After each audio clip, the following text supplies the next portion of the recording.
Welcome to Porcelain Peak, a strange and scary podcast dissecting all things horror and sci-fi. Here are your hosts, or what's left of them, Tone, John, and Anthony.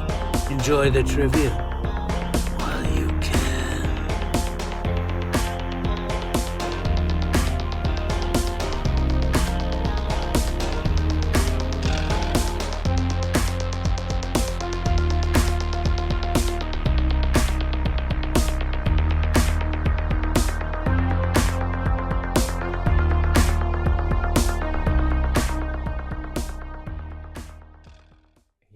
If it's hot out and I pulled, I can get like 2 inches out of it. Okay, yeah, but you were saying that soda is good cold, right? Yeah, it's better. Better cold. Yeah, Okay. You don't Hey guys, I'm sorry to break up this conversation, but we're live. Hey! We were just ironing out a few details, before the show, just getting some things straight. So, well, welcome to season 4 of Porcelain Peak. We thank you so much for joining us. It's going to be such a fun episode. So here's what we're doing for Chop Talk. We have an update on one of our episodes, which was brought to us by a listener like you, or a watcher. And then we're going to share some news. We got a plethora of news. For trivia, we're still doing a regular Pass the Popcorn. John is in the makings of a streak. I have a 2-peak streak. Oh, okay. Whatever. So you're in the makings wow, of see how quick he snapped at you? I know. Hey, I don't get streaks very often. I'm a person. Poison. I'm a Porcelain Peak person.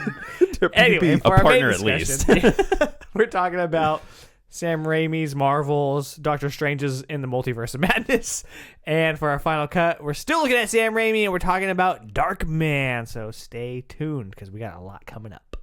Why don't you take an axe and chop it open? Well, before we get into all the news bits, how are you, fellas? I thought you were like, before we get into all the news, bitch. I was like, Jesus, okay. Where's this animosity coming from? It's John. He set the stage and it's just fire up.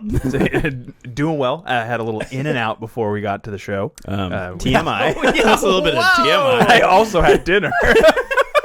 I also had a burger. Oh, Brittany hears that as like, you piece of shit. Told you to stop calling it that. I got a tattoo over the weekend as well. I got the Mandalorian logo here on the back of my arm. I can put a picture on screen right now. You're officially a badass. Yeah, totally super badass. This is the way. Yeah. Oh, boy. That's about it. Oh, though. boy. That's about it. Just been hanging out, playing some Elden Ring. Yeah. Yeah. What else is new? Yeah. Speaking of gaming and streaming and things of that nature, we not only got our stream on recently with the Resident Evil 4 The Return, whatever the fuck, because we took like a month off of playing that, which was super fun. But we also did an Army of Darkness commentary track that we did live on Twitch, and that all ties into me saying I'm the best when I'm with you guys. And outside of that, I'm just surviving. Yeah. Yeah, but when we get together for these little bits of sunshine in the middle of all that darkness, very happy. So Yeah. Happy we can bring that. I'm so happy that you guys are feeling so happy. So we want to get chopping. Well, I want to know about you, baby. How am I doing? Well, It's a long day filled with sighs. Yeah. Well, it's only 2 inches if I stretch it. So. No, I'm doing good. I'm tired, but I'm excited. Like Anthony said, to be here with you guys. And we usually talk get that about like that running on fumes energy when we do these episodes, where it's like we're all exhausted, and then we get on here and we're like, boom, 100 miles an hour, and then crash after. And I feel like it's been 3 weeks since we saw this movie. Because we saw it right away. I honestly forgot we were talking about Doctor Strange on this episode. I was like, okay, make sure I got Darkman under my belt, got all the details for that, and I was like, fuck, I got to remember what happened in those multiverses of madness. All 4 of them. Yeah. Cool. Well, something that we wanted to mention is that a listener reached out on Instagram. I think you know his Jacob name, right? Etz. Yeah. Jacob Etz. Or Etis, I don't know. Let me know how you pronounce that. To tell us that there's been an update to the Girl Scout murders. So this is one that we talked about season 3, I think, right? Yeah, it was during camp, I believe. During one of our camps. Yeah, that makes sense because they were at summer camp. Yeah, so this one is interesting because the new DNA evidence that points to who the police are pretty confidently sure was the Girl Scout murderer is Jean Leroy Hart, who is somebody that we talked about as being a suspect when we talked about the episode. On the one hand, that is good to know that people were on the right track. Unfortunately, he did pass away before ever being convicted of those crimes, but he did pass away of a heart attack in the state penitentiary where he was serving 145 to 305 years for sexual assault, kidnapping, and burglary for a different unrelated case. So just all around piece of shit. So the guy guy. died in the slammer where he should have died. Wow. And so, hopefully now anybody who's still around who was in connection with the Girl Scout murders or helped investigate those can get a little bit of closure knowing that the DNA matches up there and that it was him.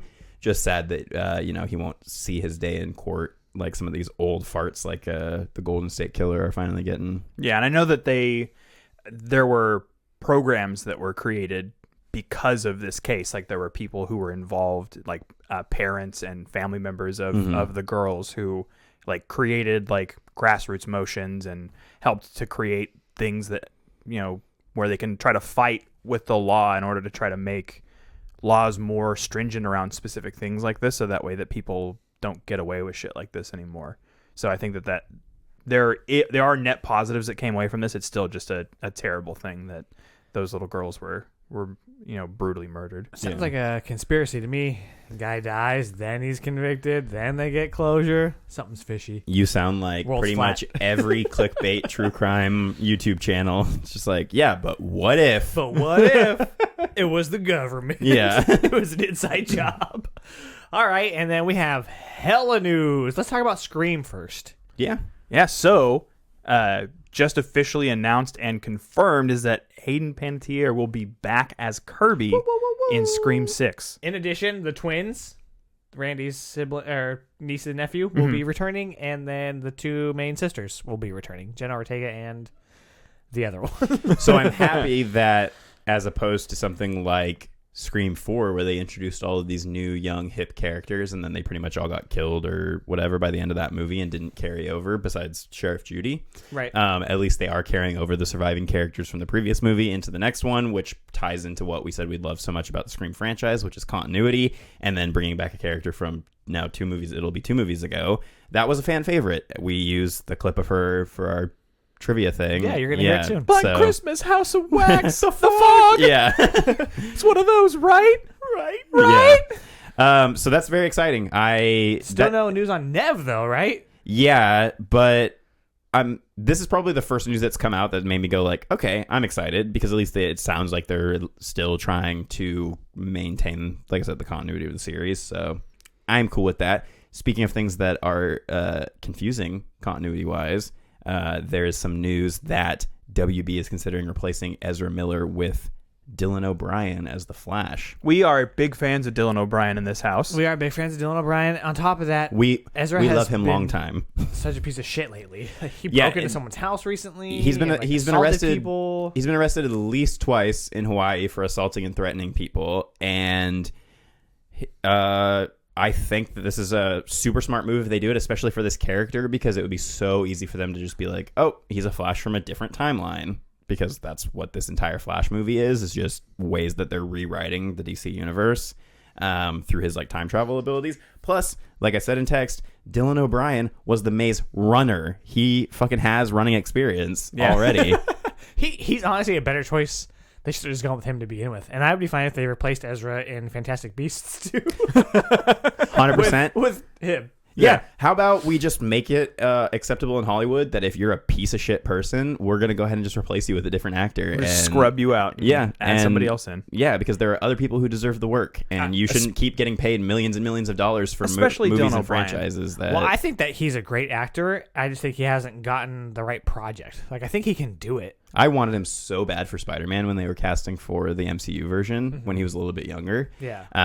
He He got pretty fucked up on the last Maze Runner movie. Like, and I think that died. derailed his career for a couple years because hopping off of Maze Runner is when he could have done like his Robert Pattinson and like made some like weird movies or jumped into something big. But I think he kind of lost a little bit of traction there. But hopefully, Love and Monsters was a fun time. I did really like that. Forgot about that. Tying into something that we talked about last week and us filming our own short films coming up soon.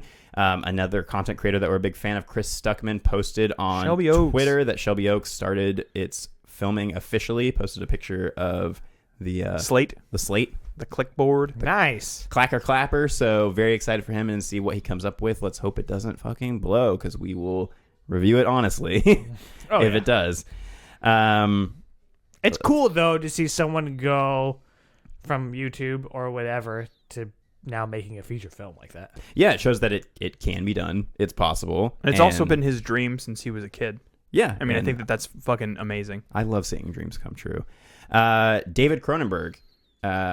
You may think this may be news about Crimes of the Future. No, he already has another movie going into production to come out after Crimes of the Future called The Shrouds. And this movie is set up as the next project, officially announced this morning.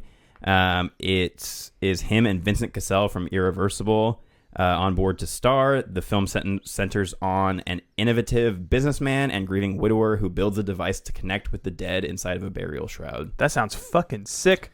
What? I mean, it's been a minute, but it sounds like he just was brewing ideas while he was gone, huh? Yeah, and I'm 100% for it, because I thought we were just going to basically get like his son Brandon doing like the next wave of Cronenberg type movies, which if they're both making movies and they're both fucking awesome and creepy and gross, yeah, sign me up. That means we might be getting like 2 or 3 a year. Yeah. I'm all for 2 or 3 fucked up movies a year. Cronenberg-sance.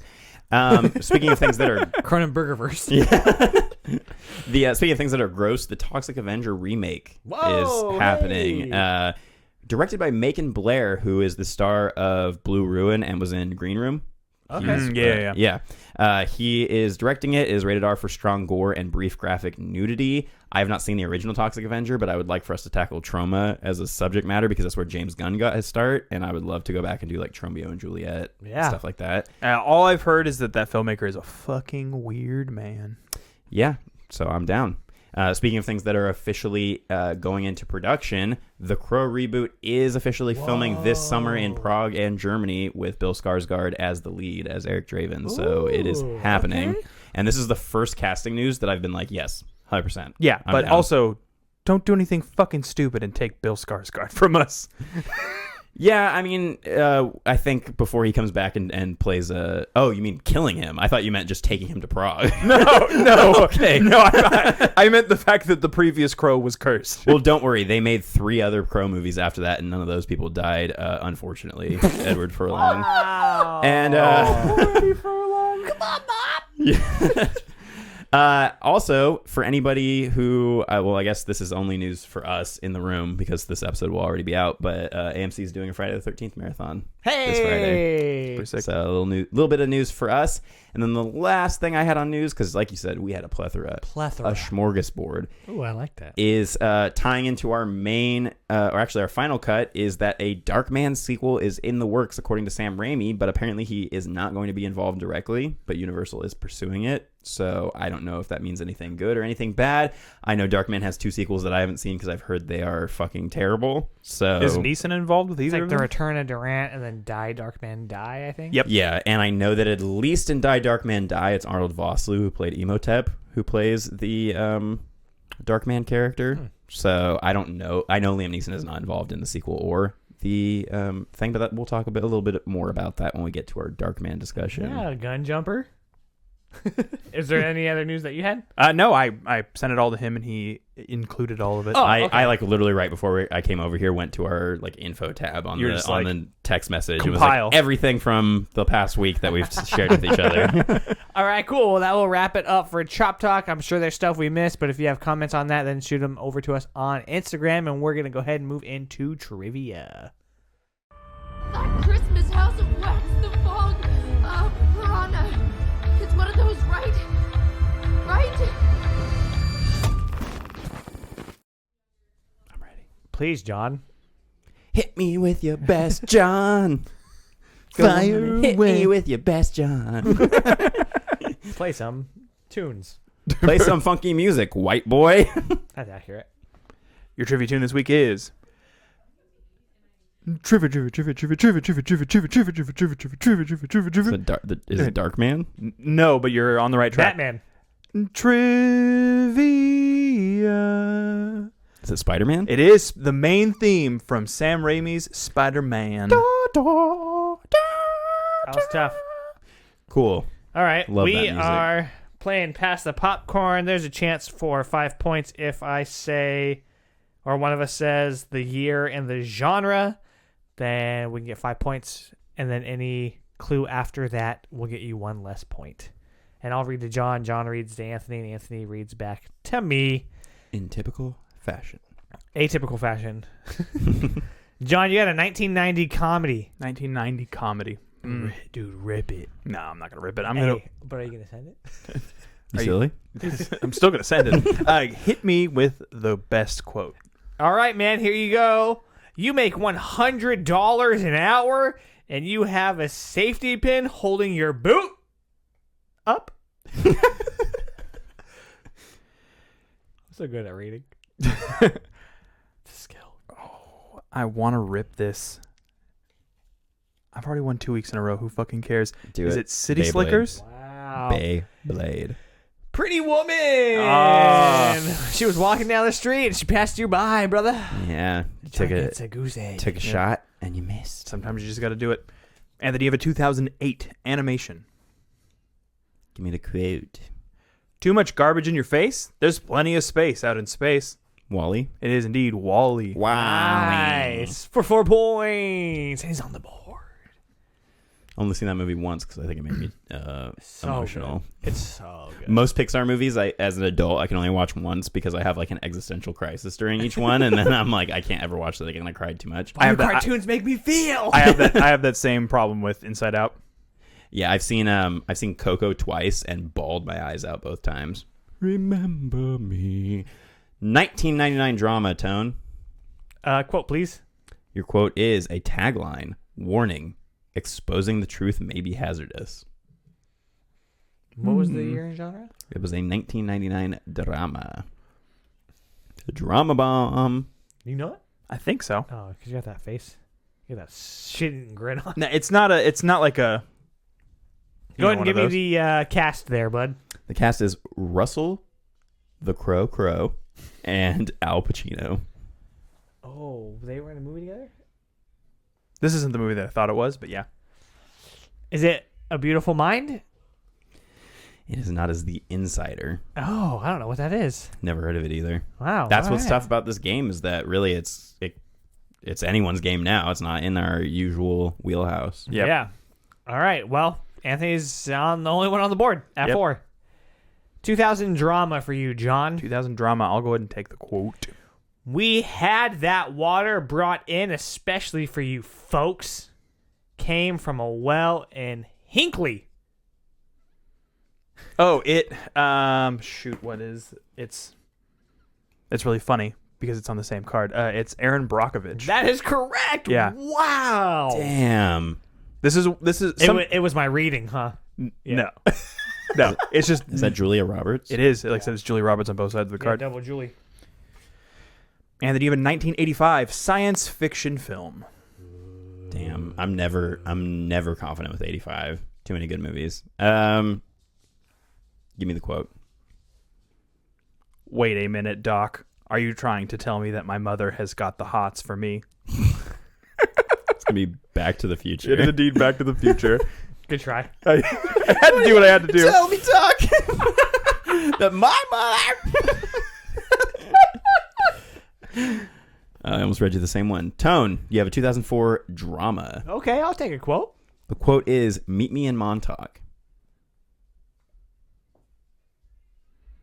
I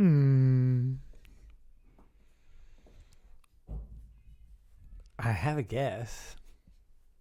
Is that Eternal Sunshine of the Spotless Mind? It is Eternal Sunshine of the Spotless Mind. I thought for a second maybe you got the procedure because I was like, that's hella easy. All right. Well, at the end of that round, John and I are at 4, and Anthony is at 8, and we are moving into the next round. John, you got a 2007 thriller. 2007 thriller. Yeah. Go ahead and give me the quote, please. What's the most you've ever lost on a coin toss? Call it, friendo. Call it, friendo. It is No Country for Old Men. I was hoping to throw you off. I would love if Anton Chigurh sounded like that in that movie. Hey, Hey, friendo. Call it, friendo. And then, boom. Yeah. Hit him with the cattle prod. Anthony, you have a 2006 action film. Give me a quote. M really doesn't mind you earning a little money on the side, Dryden. She'd just prefer if it wasn't selling secrets. What's the year again? 2006. That's the toughie with this one. Yeah. Because I don't remember what year Casino Royale or what year Quantum of Solace came out. And so you already know the movie, so I feel like none of the rest is going to help you. No, yeah, that's why I'm That's so how I'm you like- get a story. Yeah. Can you read the quote again just so I can... M really doesn't mind you earning a little money on the side, Dryden. She'd just prefer if it wasn't selling secrets. I'm just going to say Casino Royale. It is indeed Casino Royale. Good call, buddy. Whew. Nice. I was sweating. Tone, you have a 2006 comedy film. Ooh. Okay, I'll take a quote. Your quote is a tagline. It is Hell on Heels.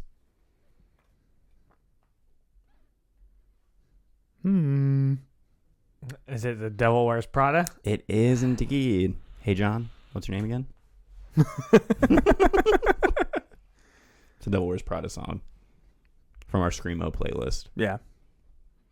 What was that? I got 4 points. John and I got 8. Anthony's got 12. John, your next one is a 2004 comedy. 2004 comedy. Go ahead and give me the quote. Okay, this one is a tagline. It is fast food, high times. It is Harold and Kumar go to White Castle. That is correct, John. For The tattoo artist who did Ashley's tattoo quoted that movie today. Wow. Yeah. That's how you know it was meant to be. Yeah. I haven't seen that movie in years. I don't know if it holds up. Yeah, it's been a minute. He said he just watched it and he said it does still hold up. I just remember the scene with the big bag of pot. It's like, oh, he's so crazy. He's like married to it. All that And movie then Freak did. Show. Freak Show. All that movie Alive? did was make me hella want to try White Castle, and I don't even know if White Castle is actually that good, or if it's like It's not. or if they made like Harold and Kumar go to In-N-Out, like it would be like our Or coast's version. Shake Shack or whatever the fancy one is, or Whataburger in Texas. Yeah. Or Fat Burger. Yeah, I had a White Castle on my honeymoon. It's not great. Interesting choice of meal to have on your honeymoon. It was but we were in St. Louis and we were just like, you're like, God damn it, I need 3 tiny burgers. Stat. No, it was just like oh, people have said it's good. Let's try it, and it wasn't great. But did Yeah. it feel so small in your hand? Where you're Yes. like, I'm the biggest man alive. Yeah, just crush all of them. He wants to be this burger in one bite. Anthony, you have a 2006 drama. Quote, please. Tagline: a single gunshot heard around the world. What year? 2006. And you said is it a drama? A drama. 2006 drama, single shot. What? Single gunshot heard around the world.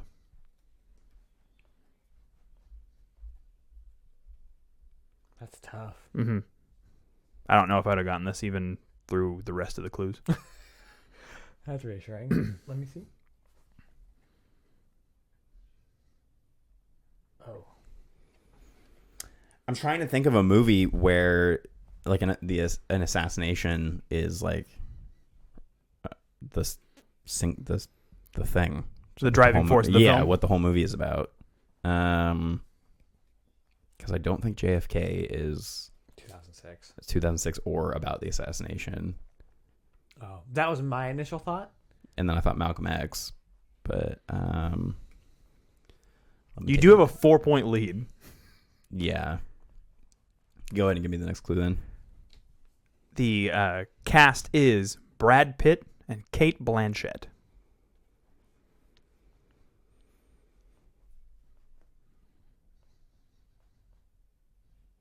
Well, I know that they've been is it Benjamin Button? No, it is not Ben. No, that's the only movie I can think that has the two of them in it together. Yeah, it's Babel. Never heard of it. There's a scene. I tried watching it and I couldn't get through it, but there's a scene where there's like a bunch of, I think they're Japanese students, and one of them is like seeing a boy across the table, and she like opens her legs, and she's not wearing underwear, and then she's like, "Can you see the hairy monster?" Something. I was like, "What the fuck is happening? But I could not tell you anything else about that movie. Maybe not a movie I need to check out. Tone, you got a 1991 drama film. Okay, I'll take the quote there. Your quote is, "You shoot off a guy's head with his pants down. Texas is not the place you want to get caught." What? Give me the I whole... couldn't even read that correctly if I wanted to because I haven't What's seen the the movie. top part again? 1991 drama. Oh, 91. Okay, and then what's the rest? The quote is, "You shoot off a guy's head with his pants down. Texas is not the place you want to get caught." Drama? Mm-hmm. Fuck. Go ahead and give me the cast. Cast is Gina Davis and Susan Sarandon.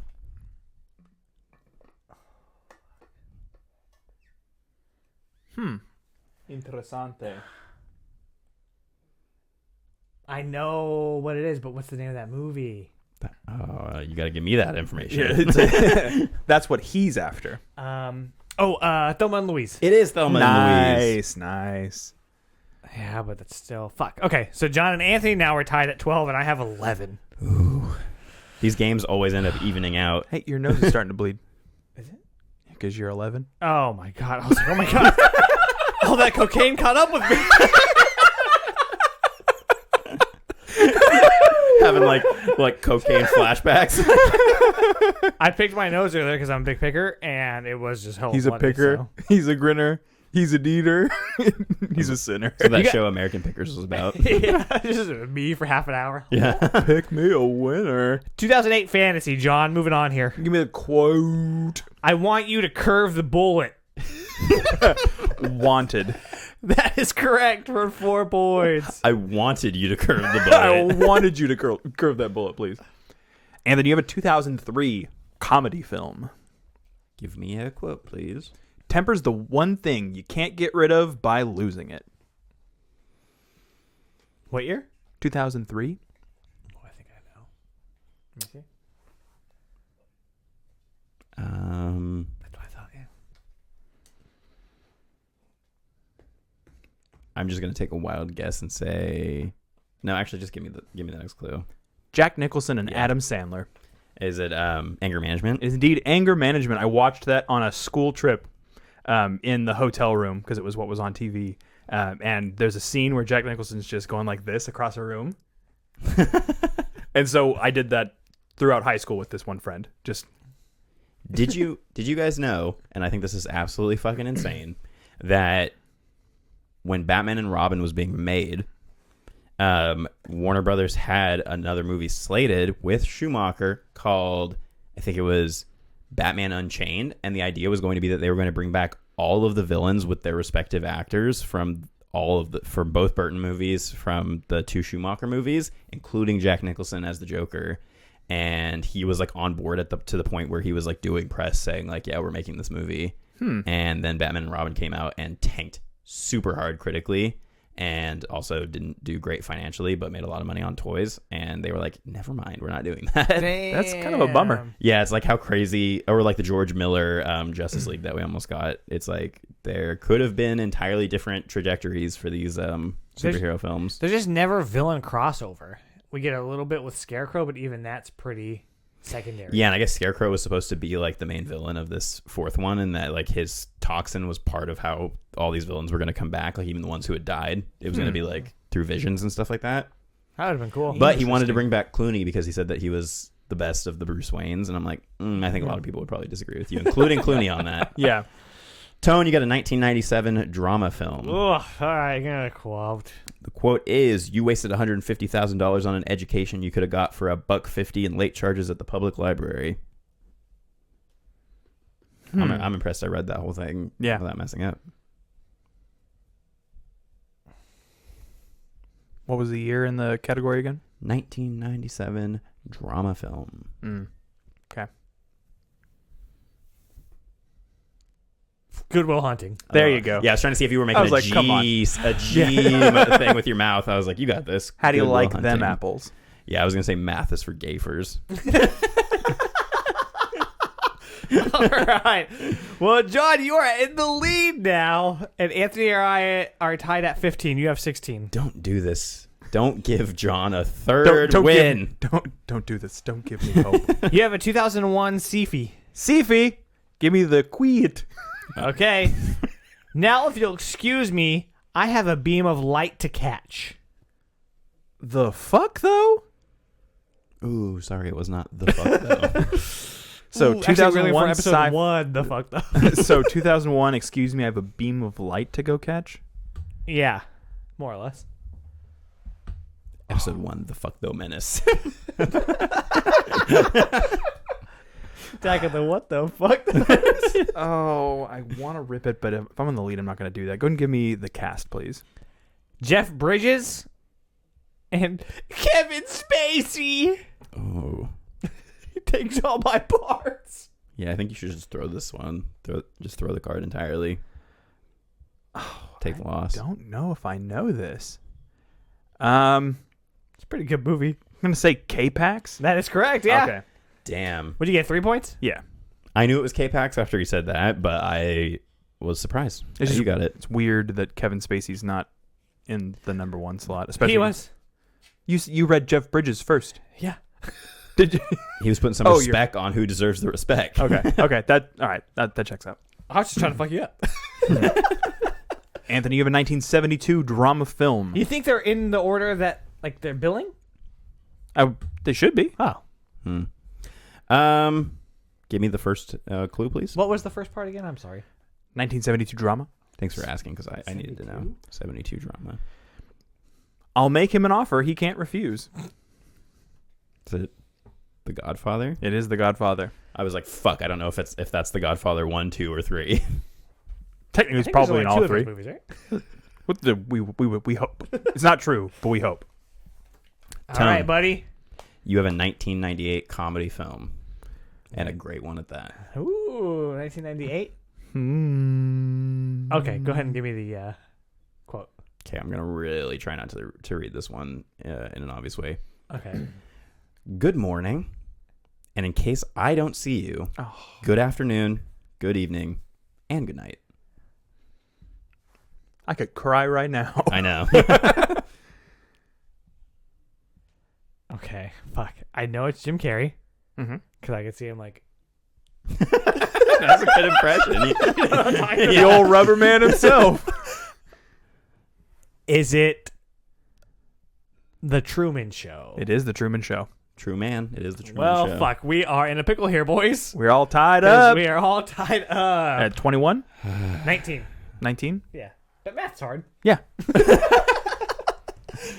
So everybody draw one more card. Okay, All right. we can do this. I'll let you pick your poison. Do one of these, Anthony.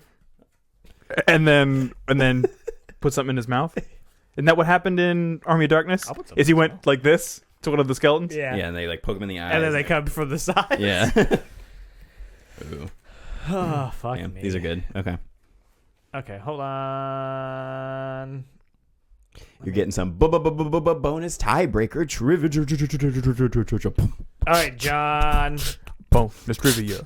Bonus trivia. Normally you gotta pay for that shit. Eric Matthews. After these 2 rounds, if we are still tied, we're calling it a tie. Moving on. John, you got 2008 comedy. Give me das quote. It's almost a shame to smoke it. It's like killing a unicorn with like a bomb. Is that Pineapple Express? Ooh, it is Pineapple Express. Pineapple Express. Smells like God's vagina. Ugh. Anthony, you have a 1995 drama film. Give me the first clue, please. Because I was only 3 years old. They may take our lives, but they'll never take our freedom. These fucking guys over here. You can't take our freedoms. Is it Braveheart? It is Braveheart. You actually tripped me up a little bit by not reading it the way that I'm used to. Yeah. I was like, what's this? Tone, you got a 2006 comedy. Alrighty, let's have the quote, please. Shake and bake.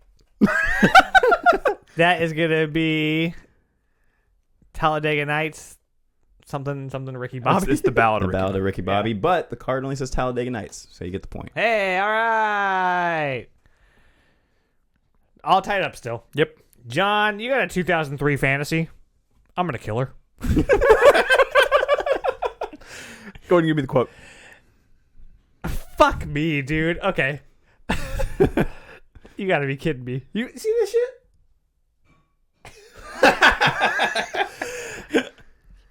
You'd best start believing in ghost stories, Miss Turner.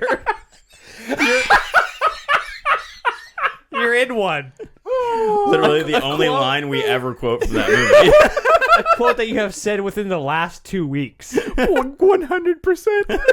Wow. The Pirates of the Caribbean. It's The Curse of the Black Pearl. It just wants pirates. Yeah. John, you got 3 cards back to back with people in them that are canceled. Sick. So what does that say about you?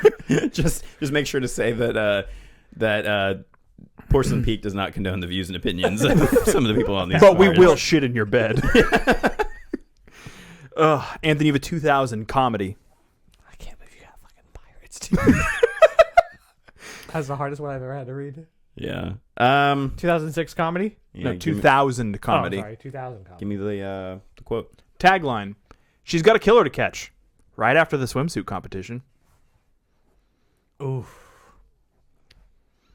Miss Congeniality. It is Miss Congeniality. Nice, dude.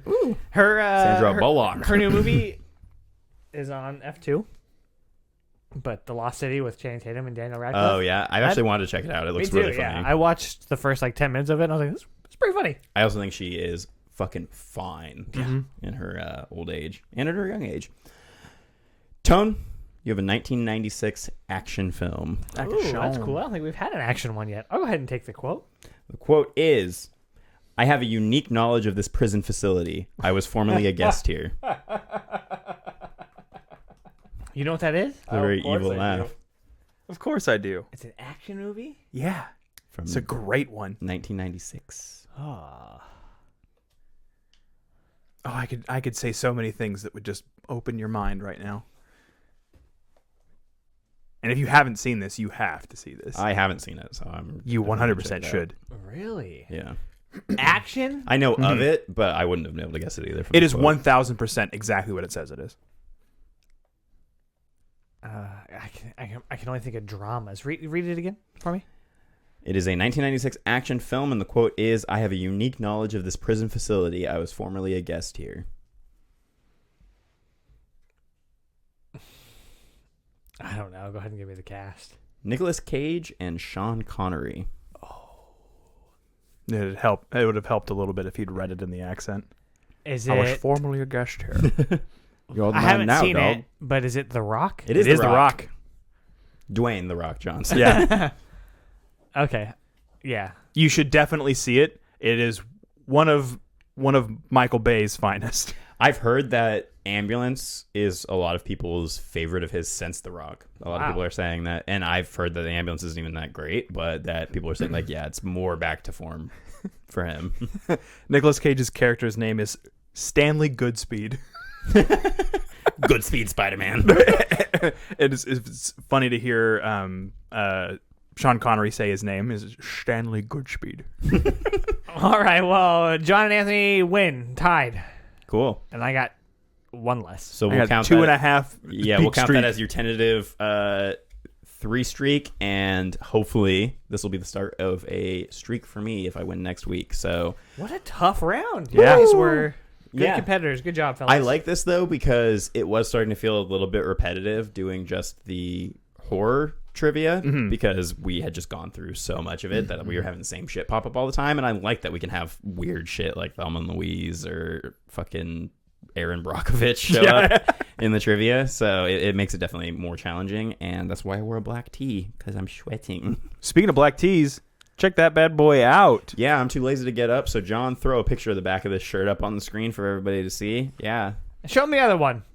Yeah, this ties in directly to the episode that we're doing today. So we have an Evil Dead, bam, bam, bam, Evil Dead, Will They'll Suck Suck Your Your Soul t-shirt, and on the back is this goofy little guy right here. He's the Oh, sheesh, y'all. Necronomicon, and he says, "Oh, sheesh, y'all," because he wants to get his soul sucked. or he wants to suck your soul. I don't fucking doesn't know. matter to me, but it's available on our spring shop. All of the proceeds for this specific shirt, so the Porcelain Peak podcast Horror is for Everyone shirt, all the proceeds for that are going to go this month to ACLU. We're going to be choosing different charities to donate those proceeds to on some rotation, but I thought it would be a cool idea to do a shirt where we would just give the proceeds to whoever we feel needs them in the moment. And so yeah, check those out on our spring shop. The link will be all over our story and put it in the show in notes our too. bio and in the show notes. So yeah, we've already sold, I think, of just this shirt 6 or 7 of these, so which is like at least $50 already going to ACLU. So thank you to everyone that already purchased this shirt, and we also sold a couple of those shirts. So yeah, thank you everyone who supports the show in any way, and especially if you're wearing shit that has our name on it. Yeah, so patrons, you are getting some of these for free for some of your tiers, so be on the lookout for those. For all those tears you've cried, all the episodes, all the dollars you've wasted on us. And anybody else, get it, support the show, support ACLU. Yeah, and speaking of Patreon, you can get for $5 a month. You can also get access to our weekly bonus trivia episodes where we write quizzes for each other every single week. We record that before the episode to get all the fun juices flowing in the room. Making us all happy and ready to go. We're very juicy. Yeah. Very So your quiz this week was Mine was robot quotes. Yes, robot quotes from songs that we all know. That's why we've kind of been doing that voice this episode. Yeah. Ties into that. A lot of stuff you're going to hear like, these guys are idiots, but it's connected to that episode. And then yours was... Mine was guess the director from their most obscurely titled short film. Which was a very tough quiz, but a cool idea. And fun. Yeah. Yeah, and then I did a Name That Liam Neeson's movie based on the one-sentence summary from his highest rated to his lowest rated, which you guys fucking nailed the first one without me having to say I was like, anything. oh, it's Schindler's List. Game over. Yeah. So yeah, I thought that this was one of our most successmal quiz weeks in recent memory because we all brought something random original. stuff. Yeah, it was fun though. Had all of the mad cat craziness of a regular old Sam Raimi picture. Yep. But yeah, so that was for $5 a month. For $10 a month, you can get access to our Slasher Piece Theater commentary tracks, where we're going to be releasing 2 of those this month. One of them is on its way, probably will be here before this episode drops, which is our Army of Darkness. Hail to the king, baby. Which was a ton of fun. We streamed that on Twitch because we had access to it on HBO Max, and that was a fun challenge trying to get that together. But when we did, we had a great time. There were a bunch of people who hung out with us. Got 2 new followers whose names I don't remember right off the top of my head, but I'll make sure to give you guys a shout out on Instagram. Thank you for following us. If you do tune in to the streams, we really appreciate it because we are trying to hit affiliate on Twitch. So please, if you see those streams are happening, feel free to tune in, put us on in the background like my girlfriend does. She wants to listen, but she doesn't really need that much of me, so she just puts it on the background to support, and I appreciate exactly how she feels. Yeah. Sometimes you wish you could just put me in the background, but you know what? Nobody puts baby in the corner. Okay, baby. But we'll also be doing Spider-Man 3 this month as well as a makeup for our Little Nicky commentary track Fallen Apart last month, which should be a ton of fun. So keep an eye out for those. For that tier, you also get a print that is designed by Anthony Silva every single month. This one is pretty sick, and it has to do with the previously mentioned commentary track. If you want a little sneak preview that I believe it was on the Instagram story. Yeah, recently? Posted a little sneaky peekily of it on the Instagram story, but it is a what if Ash Williams was in the Spider-Man 3 jazzy dance scene was my concept for it. So much like our previous month's prints, I always try to take a couple episodes or tracks that we're doing and mush those things together to give you guys a print that is unique to our show. So each one that you download, you can do with whatever you wish, but Except sell it. yeah, don't do that. And you get shirts.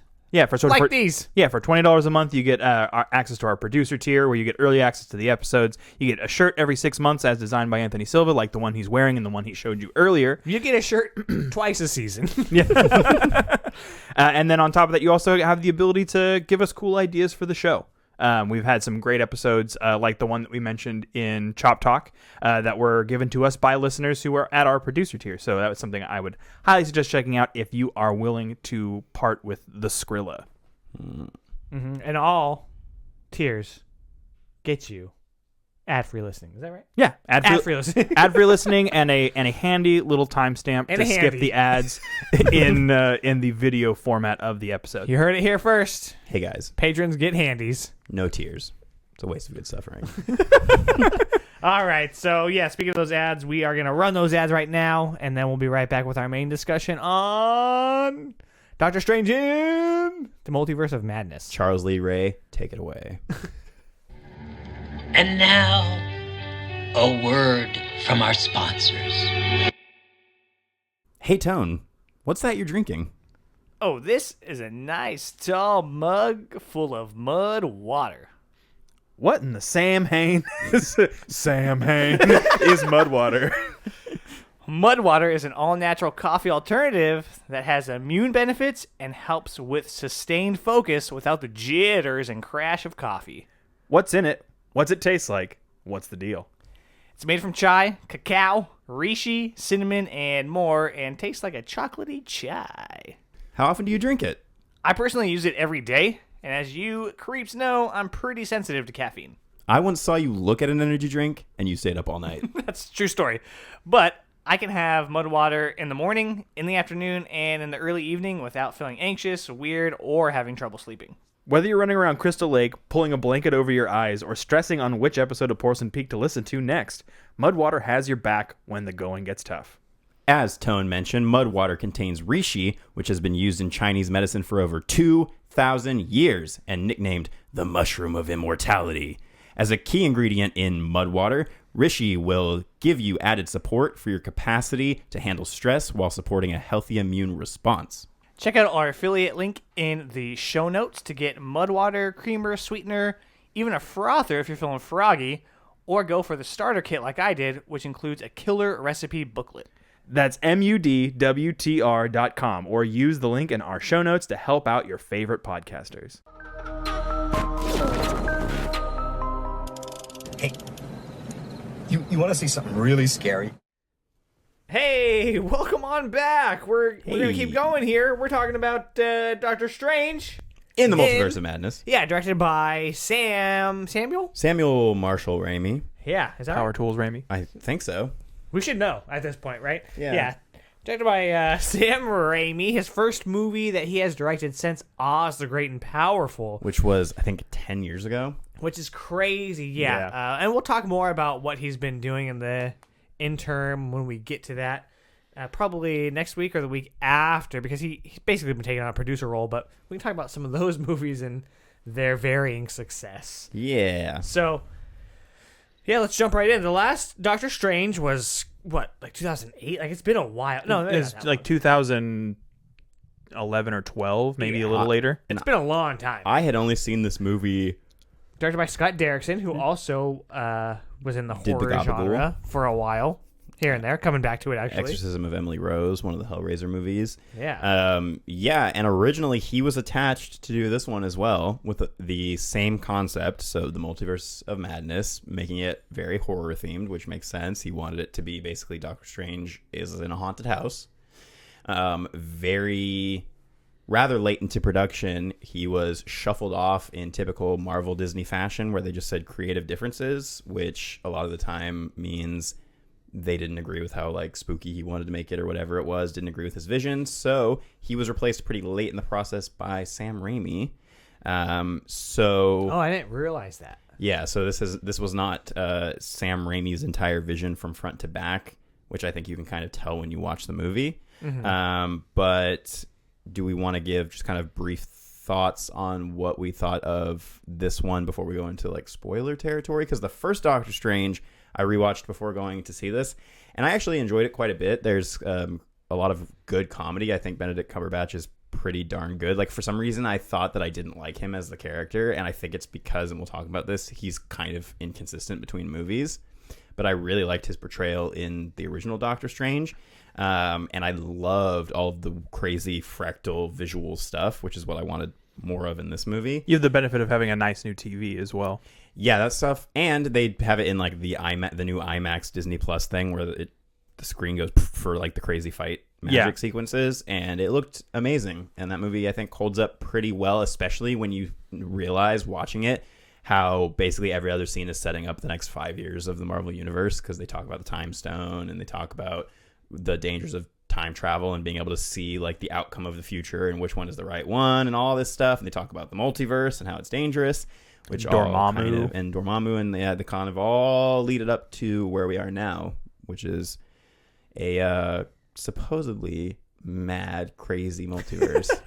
Yeah, so my experience with the first one, since we're kind of talking about that, I think like the first act of that movie when we meet Strange, and it has this very serious tone to it, and then he gets in this wreck, and then it's kind of just a man in despair. Yeah. And I thought that even the performances from him and from McAdams were fantastic. Yeah. And you really feel it. Like, this is fucking sad. Yeah, it's very depressing. Yeah, because you see how much like it means to him to not have his hands, you know? Yeah. And it's But you feel the weight, and I loved that. And then it goes into like Marvel fare, and then so from there, for me, it's not bad. It's just fine. yeah. Yeah. Yeah, I enjoyed that movie. I felt like the visual style is of its own when you look at it compared to the rest of the Marvel canon. It's very vibrant, and it has all of these really cool effects that, I mean, not having any real experience in it, but going into it high would probably be a very enjoyable experience. Sherman, maybe? I don't know. And I think that Cumberbatch is the right person to cast as Stephen Strange. He has the right amount of asshole that makes that character tick. You know, kind of how his asshole's not too big, it's not too small. It's just right. It's just right. He's got that Goldilocks asshole. But yeah, so I enjoyed it for what it was. I don't feel like it's the best movie that Marvel's ever released. But it's not the worst. Yeah, And not by a long shot. A lot of their movies, once we get to the typical origin stuff, are all kind of middling, and I feel like this is right there with those. Yeah, it's not quite like Captain Marvel low, but it's not quite like Howard the Duck high. You're on fire. Thanks. Yeah. Yeah. All right. So then we want to get into Multiverse, what we thought of it generally. Yeah. Yeah, generally, I thought that it was very Sam Raimi in a lot of places. I felt like I loved the concept of this, like being, further down the line of being a little more gruesome, having some really like shocking moments. I feel like it does a lot to buck a lot of the typical Marvel trends, which I think is a welcome change of pace as compared to some of the other things we've gotten recently, where it's all very formula and very put into Marvel's box. Right. I feel like they've broken away from some of those things in some of their series, which I think that they did very well with Moon Knight. I think that they did very well with Loki, where it doesn't feel samey. It has its own vibe, and I feel like this movie also has its own vibe, and I think that it pulls a lot of that from some of the more adventurous takes that have been taken in those shows. Yeah. I agree with you in part. I feel like there are definitely parts of this movie that feel very different, but then there are parts of this movie that feel very much the same, and then that adds to almost disjointed tones through parts of this, where it's like, is it this Marvel movie when or you is it this horror dislocated your movie? shoulder, were you a disjointed tone? Yeah. So that for me was weird because like I love the horror stuff, and watching Sam Raimi stuff recently, I was like, this is so fucking cool. I to think see his that take on this. That alone probably saved the experience of this movie for me. It was us being able to look at each other during all of the very, very Sam Raimi Evil Dead scenes and go, well, we literally just watched Evil Dead. And I had just watched Evil Dead 2, and I just watched Doctor Strange, so getting to see all this stuff kind of come together was really cool. I agree with you, though. I think that the most redeeming factor of this movie is the vibe, but I think that narratively this movie kind of blows. Like, I think that the narrative is pretty bad and is lacking in a lot of places. And really, without that Sam Raimi touch, I think this would have been one of the worst Marvel movies. But I think with the Sam Raimi touch, it got to a point where I still enjoyed the shit out of it while I was watching it, and still would recommend it to people who are fans of Sam Raimi. I just don't know how much I would recommend it to somebody who isn't into Sam Raimi, because I have heard very differing opinions on this movie from people who either, like Steven talked to me a little bit after he had seen it, and he was like, I was over the moon for that movie, and it was specifically for the horror elements, which totally made sense. And I was like, Right. Yep, I was 100% there for that too. And then I've heard people say, like Dan Merle in his review, say, yeah, but when you look at the narrative of this movie, there's some character assassination, there's a lot of stuff that there's a lot of MacGuffins, there's a lot of stuff that really just doesn't go anywhere or do anything. The book. Yeah, and Speaking I of think MacGuffins. well, I think at this point is a good point to say we're going to go into spoilers. Yeah, so heavy spoilers for Multiverse of Madness. I know it's been hard to get into. Check this movie out. We at do least all recommend recommend it, I it, think. Yeah. that it's worth watching, especially if you're already in the Marvel sauce. Check out the movie, and then come back and check out our conversation, because we're gonna dig into all of those, bits and bobs. Yeah, I mean, right about meow. especially if you like Sam Raimi, then yeah, I think that this may not be the 100% like drag me to hell level return to form that we would have wanted, but I think it's as close as he could have gotten coming into this movie late in production and kind of trying to Sam Raimi it up. There was a lot to love about it. So yeah. I mean, if we're going spoilers now, my biggest complaint with this movie is, and you guys can try to tell me differently, but I feel like Wanda got shafted, just because, especially. Well, okay, so she's the villain of the movie, which the Right. trailers did a really good job. I will commend them of keeping that a secret, because I was very surprised by They that. made it seem like there was She going was to an be ally, and there would be a and there would be an different villain. alternate Doctor Strange who was going to be the villain. Yeah. totally. So Marvel has made this giant TV show, and we've talked about it, where the movies feel like episodes, where they don't necessarily work on a standalone level. And I feel like this is definitely guilty of that. You have to know a lot going into this. You have to have watched WandaVision 100%. Exactly. For you to even give a shit about Wanda's storyline in this, you have to have watched WandaVision. But because we did watch WandaVision, I feel like it was a slap in the face if you did watch WandaVision. exactly, because you go through this journey with her, which is hella sad, super emotional, and very good. And I feel like they capped it off well enough. And then we get to this, and she's just a villain. And She's I know back to square one, basically. And people will argue that, she had the dark hold at the end and there's some influence over her. Right. But It's that like a Horcrux. there are some things where it's like, yes, story-wise, maybe that makes sense narratively, that because the dark hold has some sort of like evil force over people, that it has turned her evil. But to have been so close to WandaVision, which was all about her taking a healing journey from being a villain who is committing pretty terrible acts to people's minds, to in the end kind of being like, having learned a lesson of some sort and saying like, now I'm going to retreat off and kind of like learn to be myself and everything. I didn't expect that to mean I'm going to become the T-1000 and just start mowing people down, because there's, for whatever reason, a bunch of multiverses with her kids, or one multiverse with her kids. And I really think that the easiest way they could have fixed this problem would be at the end of WandaVision, she hears her kids calling for help when she has the dark hold open and she's like going into the multiverse. Just have there be a multiverse where her kids are in danger. Have her have to be like, okay, I have to go save my kids. I'm going to do whatever I need. Or, and again, we're in spoilers. There's a huge setup in the beginning, really at the wedding, and it comes back multiple times, of asking Strange, are you happy? And he asks other people, are you happy?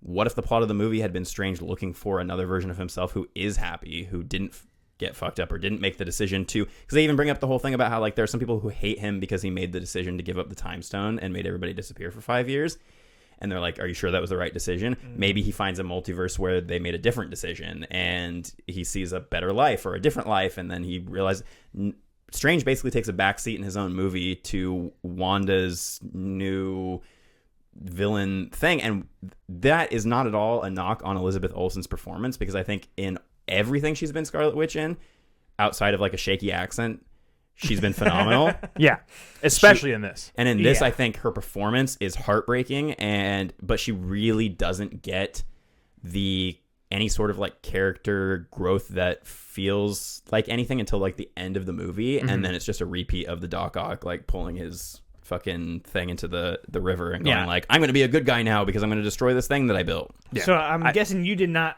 feel like she got shafted in that regard, or how did you feel about it? Because It's I know tough. you liked WandaVision a lot too. Yeah, so I really enjoyed WandaVision. I feel like it's in that top 2 or 3 of the shows that they've released so far. But I do feel like there's a difference between grieving the loss of Vision, her partner, and losing children. And I think that that's the hard part, because any change in life is graded on a curve. And if you haven't reached acceptance on the other side, you will backslide into that curve. So she likely was making her way up, found more information, and slid back. So it's not outside of the realm of possibility for this to happen, but it doesn't mean that it's good. But her character's also done that like 3 separate times now, because she starts out as a villain in Age of Ultron, and then she grows out of being a villain to being more of a sympathetic victim character. Then she learns to not just be a victim through meeting Vision and growing to learn herself, and she becomes part of the Avengers. Sokovia. Yeah, and then there's the stuff with Sokovia that happens, and then she's once again kind of placed as the villain, and then she does all of the stuff in Westview or whatever it is in WandaVision where she's a villain and then becomes a good guy, and it's like, so this is the third or fourth time where she's had the arc of she's a villain and then she learns to not be a villain. And so I was like, really, you guys couldn't have paid off her character in any way besides just setting her once again back to square one and having her go through the same journey again. And that's why it felt in a unfair. less rewarding way than WandaVision. WandaVision perfectly told that story, I felt, and gave us the time to flesh that out. And in this, it's just like it really, I think, exemplifies how much of it still there is a disconnect between the TV shows and the movies when it comes to Marvel. And I'm just like, okay, if you're going to do TV shows, have them be like Moon Knight and have them not necessarily have to connect to anything and just explore other characters, which is what they did in the Netflix shows. And then they were like, well, we're going to ignore those until we want to bring Daredevil into the Spider-Man movie. Yeah. I mean, and like I said, and I don't disagree with the fact that I don't feel like her characterization was exactly the way that it should have been. I do think that there were some easy fixes that could have corrected it. But I do think that the performance more than makes up for that for me, because she was just fantastic. Well, she and chews the scenery in some places. She's very emotional and heavy in other places. She brings most of the horror elements to the movie, which and is does all some pretty just, fucked up, gruesome so stuff. good. Which, I mean, I loved like as a witch character in the Marvel universe as Scarlet Witch. I thought all that stuff was super cool. Yeah, like it looked cool. Like when she's standing in like the very Evil Dead like woods that she has around her, when you think it's the like orchard that she's standing in, and then it's this like dark, crazy, creepy place. Loved all that stuff. Yeah, just felt like a waste of time that I watched WandaVision then. Well, I think that's a good segue to talk about some more of the horror stuff. So this movie is pretty violent in compared to their other movies, Marvel-wise. They really took blood, they really crazy. They took a turn after Falcon and Winter Soldier. Yeah, was showing the shield bash scene. Right. Yeah. Once and this takes that further. Yes. So we get some blood. We get to see characters literally cut in half. Which we was get to rad. see Guy's head explodes giant from the tentacle inside. monster's eyeballs fly out, which felt very Evil Dead and Drag Me to Hell. Some really cool effects. We get to see really cool gore. reanimated corpses talking. Rah, rah, rah, rah.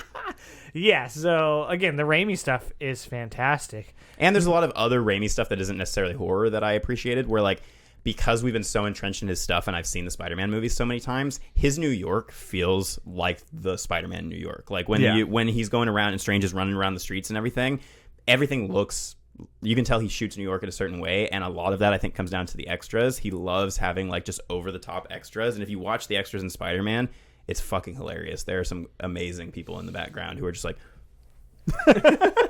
it's Spider-Man, you know? And that's how like the extras in this were, and then obviously we get like Bruce Campbell playing the Pizza Papa or whatever, like, you know, and he gets not only an extended cameo but his own post-credit scene. Yeah, which, I mean, people who don't know Bruce Campbell would probably be like, what the fuck, that was such a waste of my time, but of course, as Bruce Campbell fanboys, we're all on board for that. Yeah. And people in our audience were into it too, and I was like, Bruce Campbell. People recognize him for the hero that he is. But and then we do get a bit of the crazy cameras and stuff like that, but overall I would say that a lot of the style does just get tamped down because they need to have the Marvel beats, and there are parts of this movie that I think were just a complete waste of time and kind of show some of the bigger problems that Marvel is having right now. I thought the Illuminati stuff was the biggest waste of time, mostly because of how it was handled in the movie. So we get introduced to a bunch of, here's characters that you're going to be really excited about, and which we were. Well, I mean, at least at the time, especially when Xavier showed up. Yeah, I was just kind of nervous the entire time because I was like, okay, so you literally you just got all these actors to stand in front of green screens so you could film them in this one set, and I was like, have them do something. And then when they do finally go and do something, immediately all of them get killed by Wanda. And that opens up a bigger Pandora's box, and something that I was nervous about with this entire multiverse thing, which is no stakes. So now that we have a character like America who can punch holes in the multiverse and grab people around, what's to keep them from going like, we need a Tony Stark from a different universe? go grab him. We need Nothing's this person gonna from stop yeah. them. And so now it's like, is death going to mean anything? If Wanda at the end of this is dead, that's shitty because it's a shitty end to her arc. If she's not dead, how are they going to explain everybody forgiving her for the terrible things that she's done? Or third option, they jump into the multiverse and pull that other Wanda from the other one, in which case it's still upsetting because then there are even less stakes than we've always complained about with Marvel movies, where death doesn't mean anything already. Now, if you can just jump into the multiverse and solve any problem that you need, as much as the multiverse is cool, I think it works much better in a comic medium because you need it when you have comics that run years and years and you need to bring back a character who died 20 years ago for a new storyline that you have. Totally works. Totally fine. In movies, I don't think it works that well because it robs everything of its stakes. I would have been much more excited about John Krasinski showing up as Reed Richards because I think that's fantastic casting. And if fantastic casting. Oh. And if Emily Blunt is Sue Storm, amazing. Yeah. Perfect. Is that what's supposed to be happening? That's been the rumor for the longest time is the both of them. And so I think that's why they threw in the line about like, is your wife still alive or whatever? And he says, yes, she is. So I think that was his nod.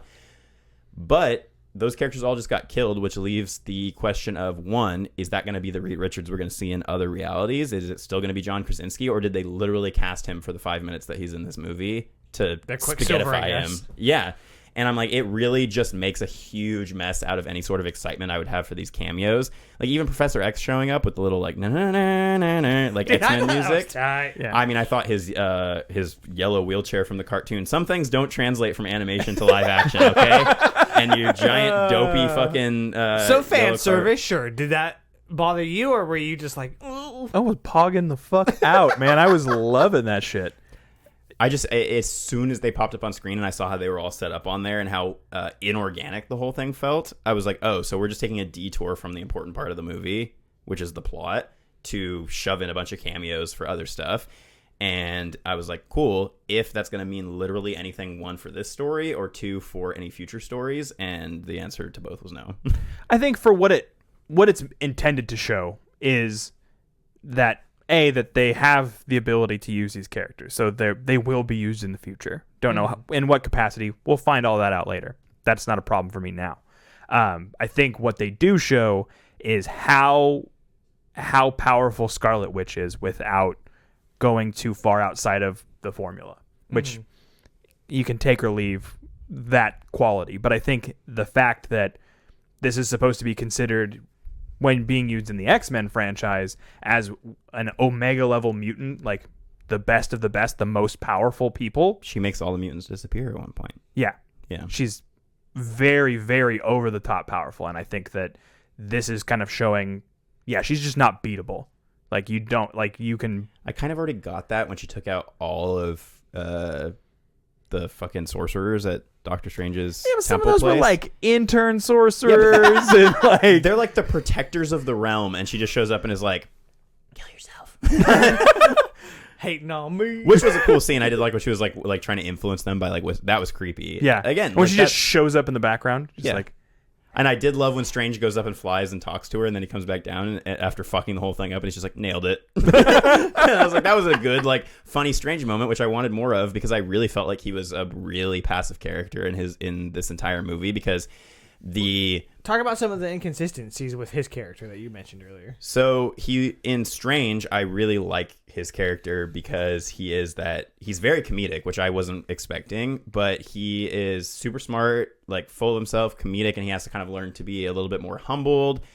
Then it feels like there's a huge time jump between his movie and Infinity War, because then he feels very much like, I'm the Sorcerer Supreme and I know everything and I'm like super dead serious and like, don't fuck with me, I'm not part of the Avengers. Like that jump makes sense to me though. Yeah, because I was like, okay, some time's passed, we haven't seen him in a while, Right. He's been training, that's fine.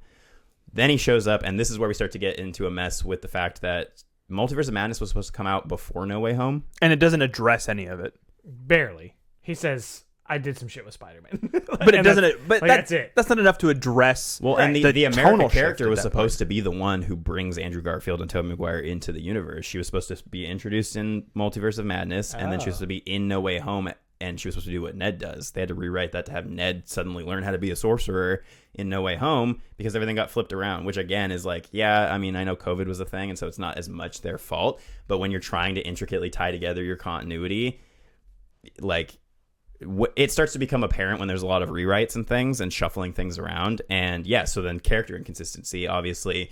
Then in No Way Home, he's very like casual, goofy, like kind of messing around, playing around. And then in this, he is pretty boring. Like I feel like he's pretty one note throughout the movie. And it just doesn't feel like he's ever had a very consistent character from his first movie to this one. And really that comes down to, I think, same thing that is the problem with Wanda and a lot of these other characters is it's just different creative teams. They work with different directors. They don't have the same. They don't have the same writers, directors. Making these. They just have Kevin Feige and that group going like, "Okay, let's make sure we hit these specific beats." But really, I don't feel like whoever is in charge of keeping the character continuity straight is really trying as hard as they could to make sure that these characters stay consistent.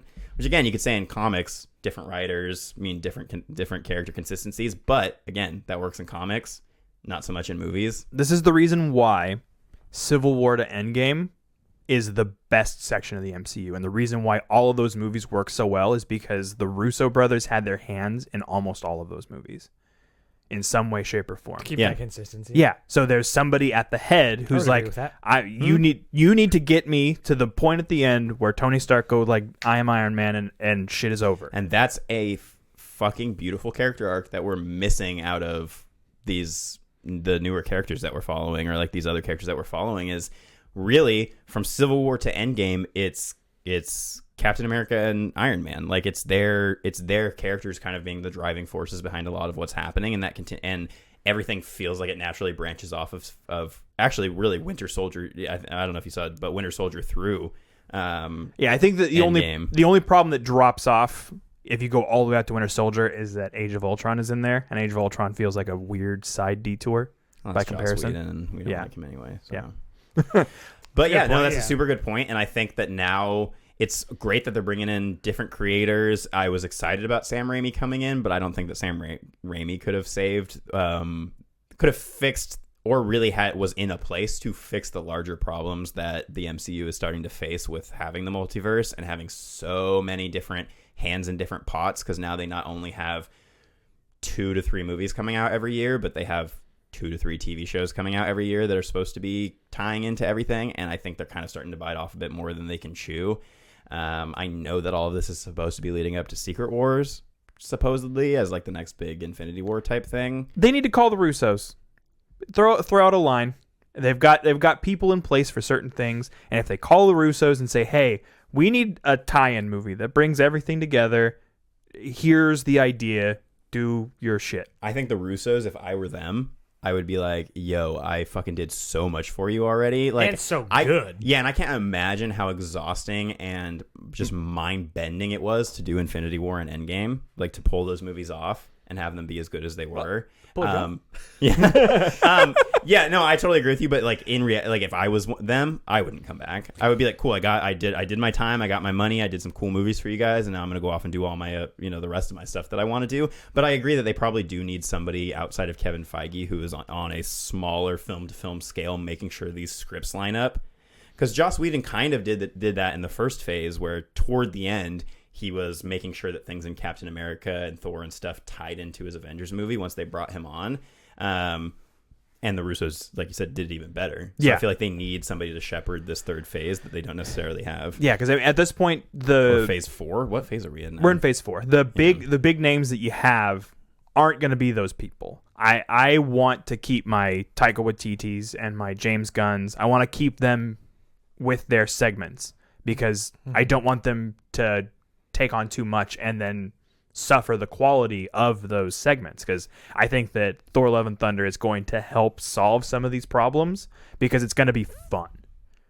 I think there's going to be crazy shit, obviously, but I think it's just going to be fun. I'm not nervous about it being fun. I'm just more nervous about how it's going to fit into the rest of the tone of this universe, because I felt like the same way about Thor Ragnarok, where that movie tied into the rest of everything, but I still feel like that movie is like a super colorful sore thumb, just like because he was allowed to do what he wanted on that movie. Guardians of the Galaxy feels the same way. Like the Russos did a good job of bringing the Guardians into the rest of the Avengers universe, but up until that point, I didn't see how it was going to happen, because I was like, Guardians is so much fun and different.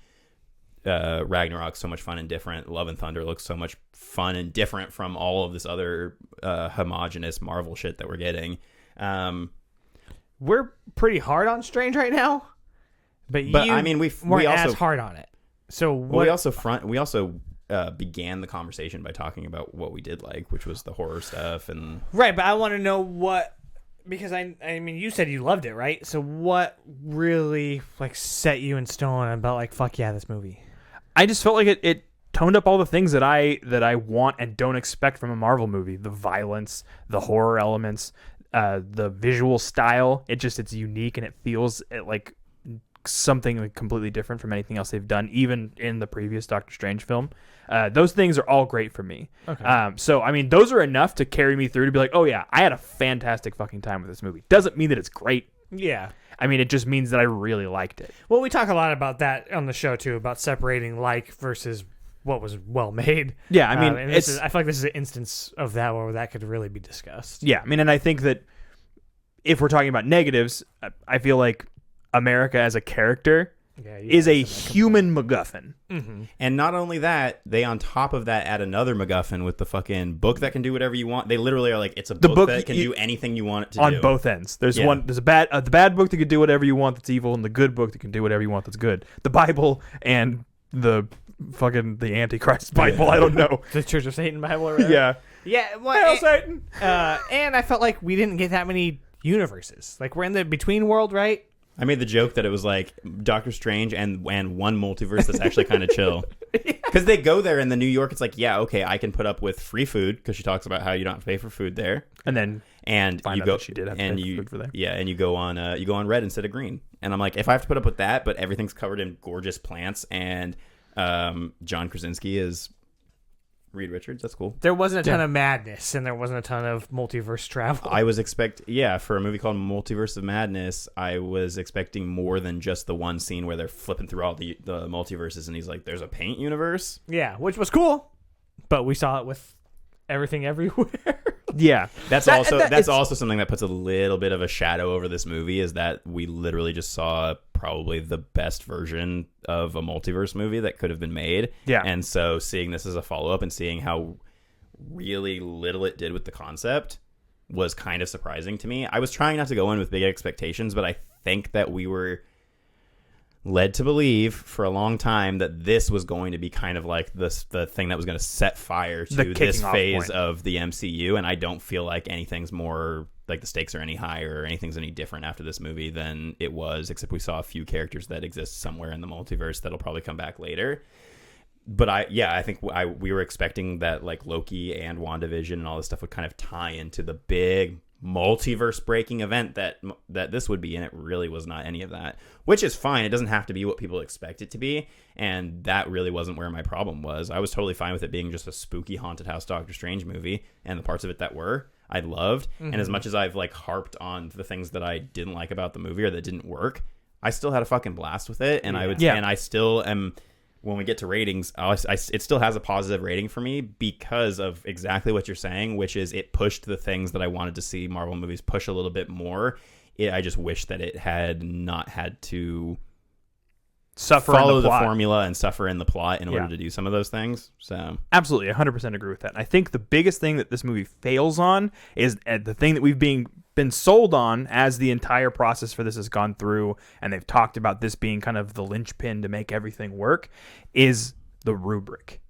We still have no fucking idea where we're going. I think that by phase 2, we knew we were getting to Thanos and the snap. And I think that we don't have that yet. And as of right now, it still feels like Marvel is ambling around in the desert, doesn't know what the fuck they're doing yet. Well, the thing that I find especially confusing is that the writer on this movie also wrote Loki. So in my mind, I would think that he would have maybe put Kang into this movie or something to give us that hint that Kang is the big bad. Or maybe Marvel just doesn't know what the fuck their plan is for this phase, and they're just kind of throwing things at the wall and going, well, worst case scenario, if it doesn't make any sense, we just say multiverse. And we just tie everything together with the multiverse. I don't want that. Give me the thing. Give me the thing that I should expect. But I'm thinking about it, and I'm like, maybe it's time for Marvel to die. It's not going to for the happen. it's not going to happen. But It already like, made $180 million in the first weekend. It's not going to. It's not going. Financially, yes, I know it shouldn't die and blah blah blah blah. But It's probably keeping You theaters guys- alive, dude. yeah, it's just you guys have been doing this for 15 years 15 now. years now. Like That's you're gonna run out of ideas. It sounds like you're already kind of starting to.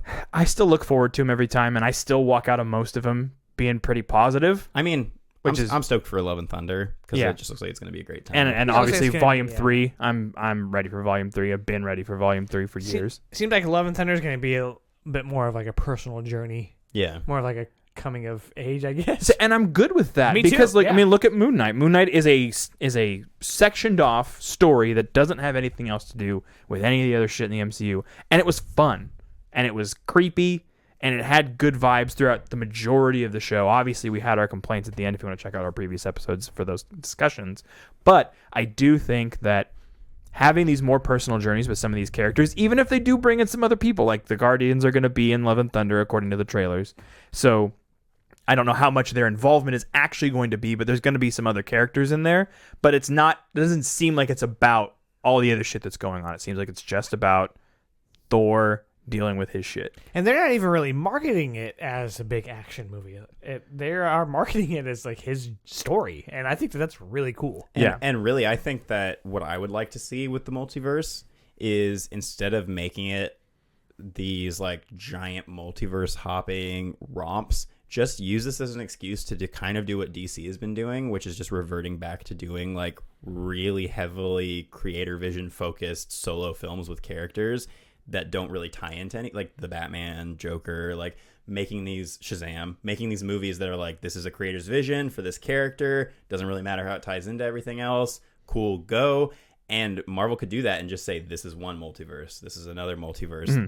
This director wants to make a Doctor Strange horror movie. This director wants to make a Doctor Strange comedy movie. Cool. Let them do both. Let them come out on separate years. I mean, I think that really would be the best way to not kind of waste the opportunity and be able to do like your Thor Love and Thunders and your Guardians of the Galaxy and then do your serious dark shit without it not feeling like it fits together properly. Yeah. But Want to rate it? yeah, let's rate it out of 5 Pizza Papas.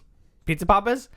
I am going to go with an irritating rating and say 3.75. I already told you guys in text because I felt like this movie was a 7.5, and that's how you get there with our rating scale. So 3.75 Pizza Papas. I was disappointed with Wanda's arc, and I felt like the movie was a little disjointed, and I wanted it to be a little crazier.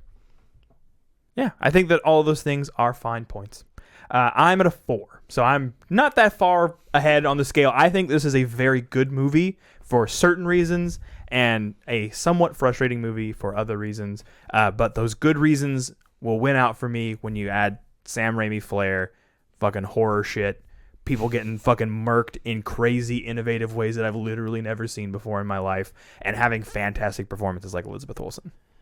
It was at Black Bolt when they have the scream go back and up inside his head. Oh, yeah, so good. very I cool was moment. like, fuck yeah.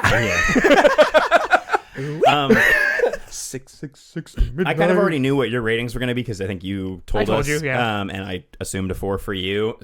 So I was like, wow, surprising that my rating is the lowest out of the three of us. But now that I just pulled an Amber Heard and shit all over this this movie for like the past half hour, I'll give it a 3.5. Yeah. Like I said, still recommend it. 3.5 is still a good score. It's better than a lot of things that I have ranked on It's my a C. letterbox. Oh, that's something we did not talk about, is the score. Yeah. Oh, Elfman. the movie score. Yeah. Yeah. So finish what you're saying about the rating. Yeah, 3.5 for all the reasons I just said. But still, it's a recommend from me. I would recommend this more than maybe something like Shang-Chi. As much as I like Shang-Chi, I feel like this has more style. So if you're just looking for something that is kind of horror influenced and fun, and you don't really care about whether the plot makes any sense or the characters make any sense, then go for it.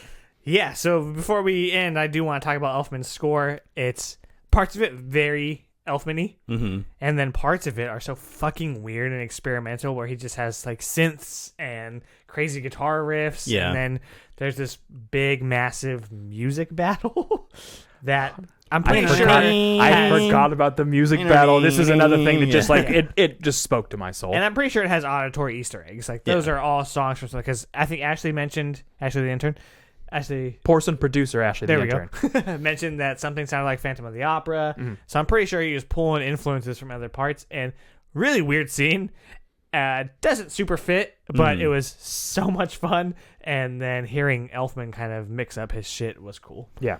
Yeah, because a lot of the time I think Elfman can be guilty of just replicating his scores, which is something that we'll talk about in the next movie that we're discussing. Or just doing a slight riff on the Batman theme for every movie that he does. I would say parts of the Spider-Man music are guilty of that. And this felt like, okay, at least he's trying something different. And he's taking it. It felt like he was taking more advantage of the multiverse idea than the movie itself was by trying all these different, like, there's electronic parts. There's parts where it's like an organ doing the na-na-na-na. Yeah. And so, yeah, I dug it, but it didn't really stand out to me as being like, oh, this is like heavy Elfman, because there's a lot of movies where you can just like it takes like, oh, over the Elfman. whole movie Yeah. and becomes like a huge part of it. There were enough of it that felt like just a Marvel score. Yeah, he almost has his own circle of fifths, which is like the pleasing to the ear circle that notes go in that make up like popular chords and things like that. And he almost has his own circle of fifths that's different than anyone else's. And I think that he uses that very sparingly here, but you can still pick it out if you're listening for it. Yeah. Oboes. It was great. I liked it a lot. You say oboes? Yeah. Like the instrument? Yeah, he uses a lot of oboes in his scores. Oboes and violet, like loves his strings. Mm-hmm. Yeah. And his little choirs. Who doesn't? Yeah. All right. Well, that will wrap it up for our discussion on Doctor Strange in the Multiverse of Madness. We want to hear your opinions, so please shoot those over to us on Instagram or email or on YouTube comments if you're watching this. Yeah, if you disagree with us, just tell us it's because we're not good enough Marvel fans. Yeah, the perfect argument. Yeah. We're going to go ahead and get started with our final cut. What do you know? I asked for final cut, and I got it.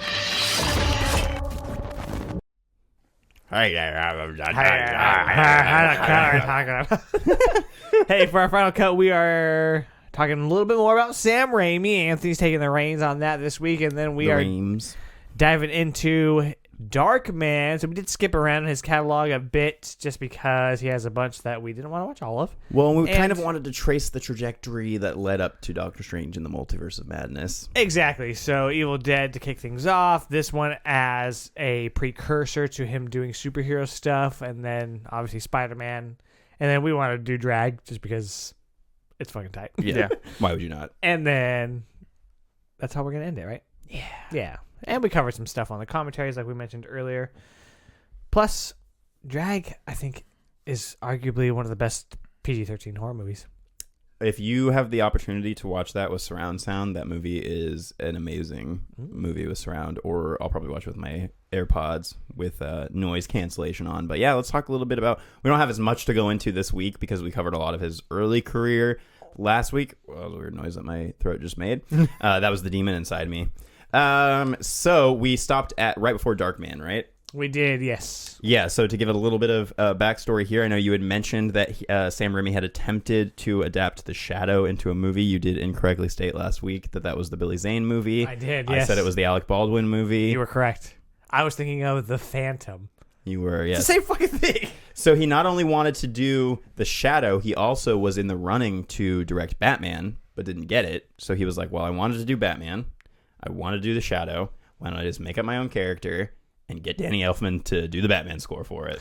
Yeah, and I think Burton's comes out in 89, right? Yep. And this is 90, so it's like right on the heels of Batman. Yeah, it was Batman, then Dick Tracy, then this, and so it was all like the Batman basically led to these movies being popular. But this Darkman was his first major studio picture. It was commercially successful and spawned 2 sequels, which we will not be talking about. I haven't checked them out personally, but I may. It also had a failed unaired pilot, which I saw a clip from on YouTube, and it is fucking terrible looking.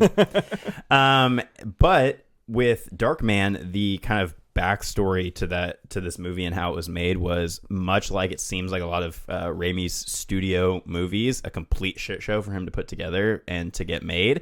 And this was the movie where he first stated that studio filmmaking was not for him. And he went on, obviously, with the Spider-Man movies to learn his lesson once again with studio interference. But because of the money that he made from Darkman, he was able to fund Army of Darkness, which he had wanted to be a big medieval, like they had that plan for a while to make it a big budget, crazy thing that strayed away from the horror and did more of the Three Stooges comedy stuff that he was into, which if you want to hear more of our thoughts on that, we do have the commentary track that we did on our Patreon, patreon.com/porcelainbake. If you want to Plug. Yeah, and then in the 1990s, Raimi moved away from his typical dark horror fare, directed the Western The Quick and the Dead, starring Sharon Stone and Gene Hackman. He did the critically acclaimed crime thriller A Simple Plan, which I have seen and I think is a great movie, starring Bill Paxton and Billy Bob Thornton, R.I.P. Paxton. And then he also did the romantic drama For the Love of the Game, starring Kevin Costner, which I have also not seen, but I've heard it's as boring as a regular baseball game. Are there any baseball movies that he's not in? Kevin Costner? Yeah, you made that joke at one point, and I was like, oh, you mean Field of Dreams? And you were like, any baseball movie. Pretty much. Yeah, and then that pretty much, outside of, I know you said, was there some other stuff that you want to talk about? Because that pretty much brings us up to Spider-Man. Well, I think at this time, too, he starts going into TV, right? So some of you might not know this, but he was the creator of Xena.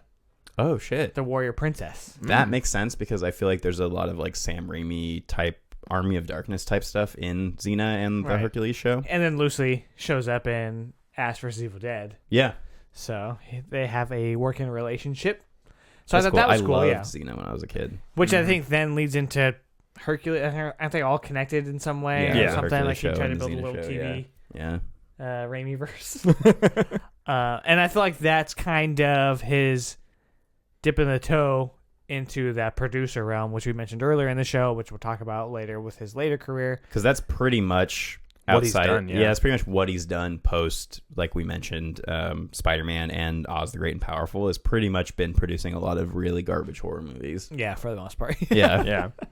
But yeah, I mean, I think that's kind of it other than that. Yeah, because that'll be moving into Spider-Man, which we'll talk a little bit about next week. But I think the big thing to know when talking about this movie is that Raimi is a huge fan of old school like pulp comic books and serials, obviously heavily inspired by The Shadow, who is a character that was supposed to be, when he was just a radio character, was heavily implied to be disfigured.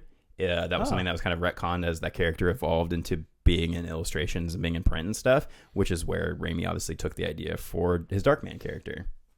Yeah, this does feel very much like a mad scientist Batman in a lot of ways. Yeah, Yeah. and he said that his number one influence was Universal Monsters. He said that he was basically looking It feels to make, very Frankensteinian. Yeah, he said that he wanted to basically mash together Frankenstein, Invisible Man, obviously with the bandages around him and everything, totally. and wanted it to be a very kind of melodramatic character study about not really a man becoming a superhero, but a man accepting that he's a monster and kind of needs to leave society. It's a very depressing movie, and I think and a lot of people in early test screenings were upset at this movie because it did not have a happy ending. He's pretty much like, I'm a fucking monster, and I'm gonna be Darkman. Oh, Phantom of the Opera too, right? Yeah, Totally, that was with, a especially huge with like influence. half his face being disfigured and not. And wearing masks, too. Was this your first time watching this movie? It was indeed my first time watching Walk this. us through it. So this movie basically, it's hard to follow kind of in the early beats. Basically, it's about this guy who is making like second skin, like in order to help people who are disfigured, in order to have body parts that they've lost. So we see early shots of him like trying to make a nose and that it's not working out. And the material that they're using has a time window.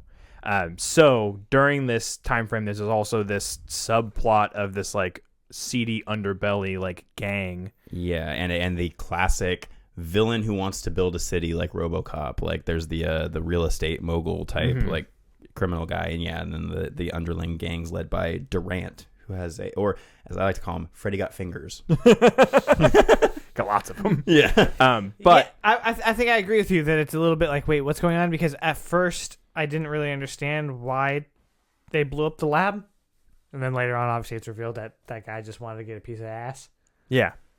So, I mean, it takes a little while for the movie to give you the payoff of that, which is interesting. But either way, Lab gets blown up after he is completely and totally deformed and disfigured.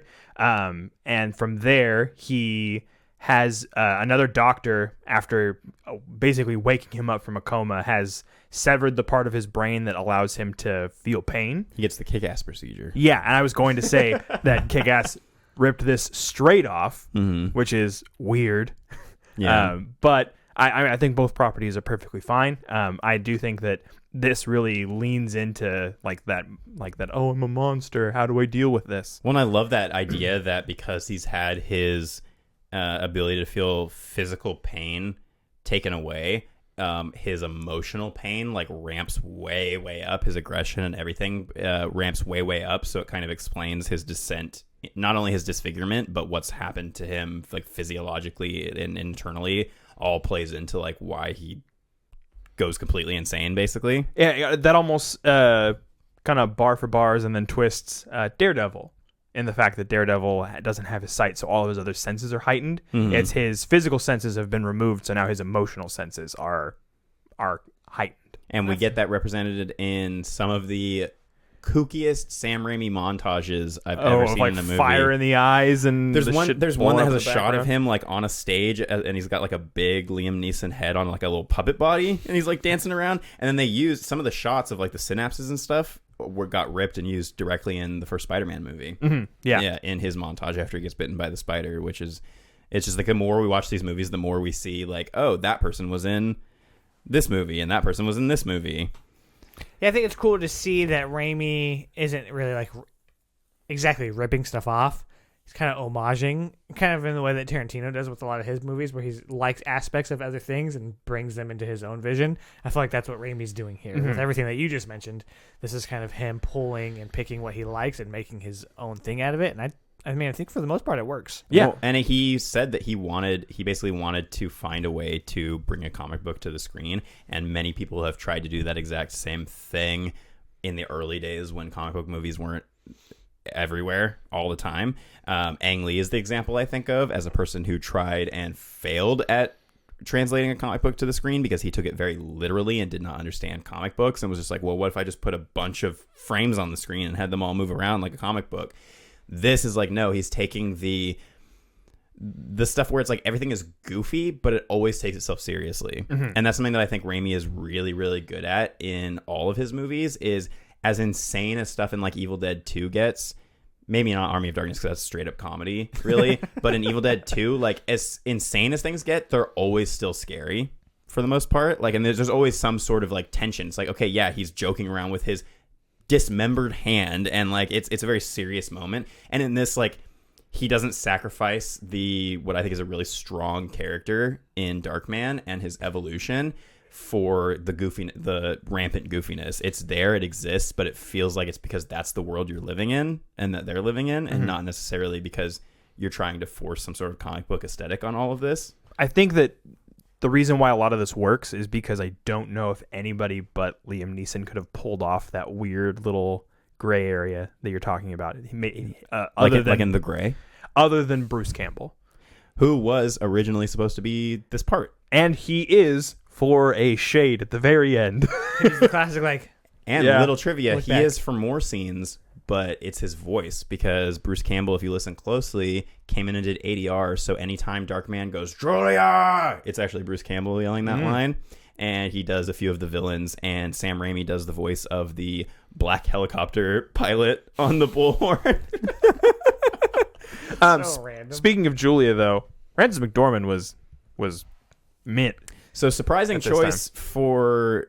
I mean, I'm surprised that she didn't get recast by the producers of this, saying like, no, we're not going to put Frances McDormand in, because she's not really like a sex symbol like somebody like Kim Basinger was for Batman. And as boring as Vicky Vale is in that movie, I get why for like one of the first big superhero outings, they were like, we got to have a sexy lady here. And I think Frances McDormand is beautiful in this movie. Surprisingly, I heard like he cast her because they lived together with the Coens, and then apparently she was like a complete monster on set and like impossible to work with. Whoa. She like didn't like the character she was playing. She said she was just a dumb blonde, which I don't think is true if you watch the movie, and because there's a lot of really cool scenes with her, like when she's talking with the villain and she's like, if you're not gonna kill me, I have things to do.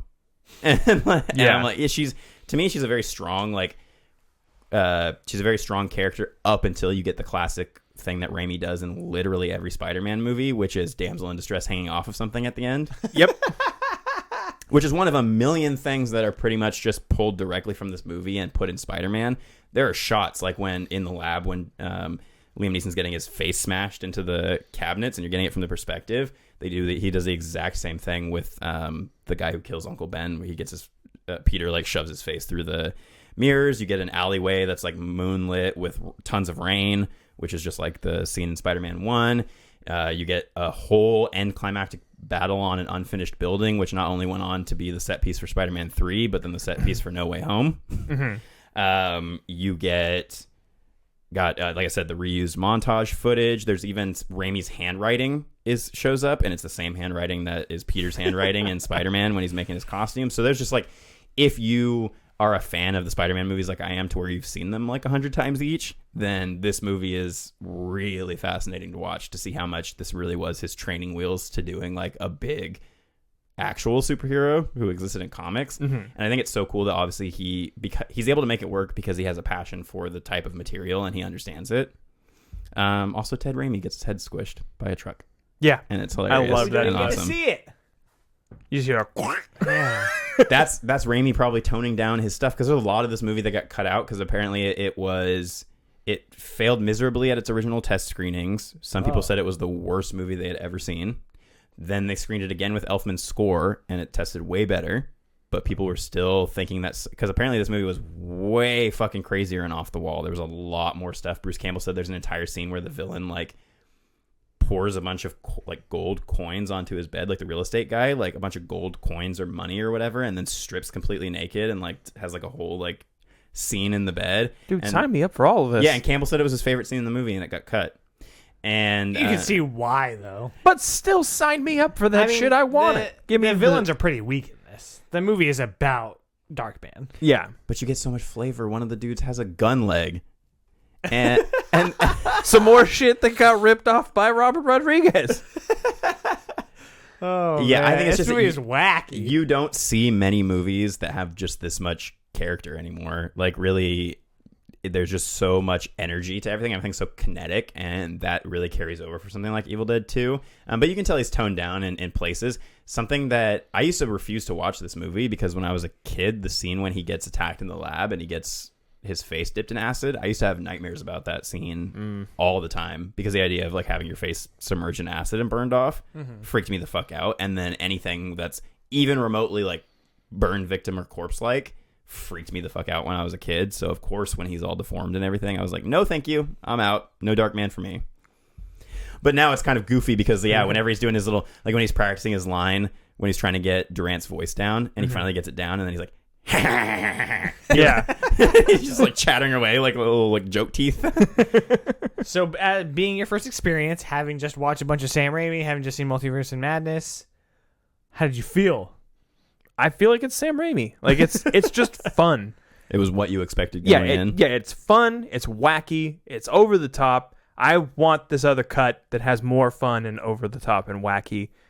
Just because those are the things I come to expect from Sam Raimi, and I think that those are the things that, not just the Dutch angles and the weird fucking camera shakiness so and all that angles. stuff. Like, so many snap zooms. Like, not just those things, but that wacky, campy quality are the staples of his career and the things that make his films different from other people's films. Would you put this, if you had to do a Sam Raimi like top 5, would this be in your top 5?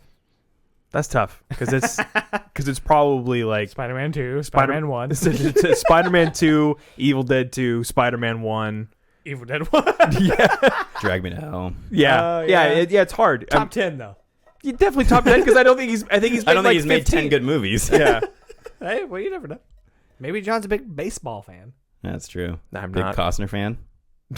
Also not. Well, do we want to rate this one too, or I'm fine with that. I'll have to check, because I think I rated this a while ago. I don't know if I re-rated it on a rewatch. But let's rate it out of 5 pink elephants. Take the fucking elephant. Yeah. Give me that elephant. Oh my god! So my absolute favorite scene in the movie is when he bends the dude's fingers back. Yeah. And then it It's just like, rubber. and then the camera just goes to each of them, just screaming in horror. And then he scurries away like a little fucking rat. He's like, don't look at me. I Yeah. had such a good time. It's so fun.